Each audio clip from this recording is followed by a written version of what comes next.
No, I got this one. So valuing HSIs on like OpenSea is actually can be pretty complicated because there are a lot of factors that are going in. The very first thing to think about is how much hex would I have to buy to make this exact stake right now? That's the very first thing to think about, because if you can just make the stake right now yourself cheaper than what they're selling it for, then you might as well just do that instead of paying extra for it.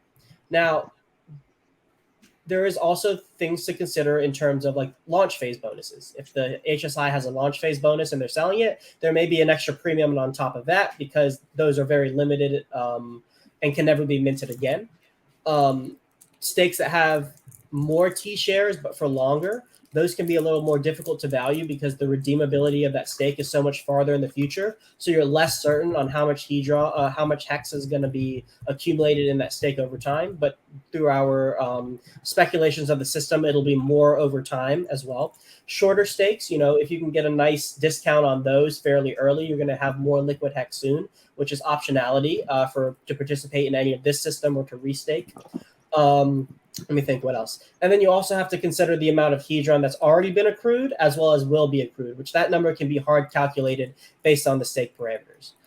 So if you're looking to value stakes on like OpenSea, I would really consider your own personal situation, thinking like, do I want to get longer stakes? Do I want to get shorter stakes? Consider how much would it cost to get the stake right now if I just bought hex off the market?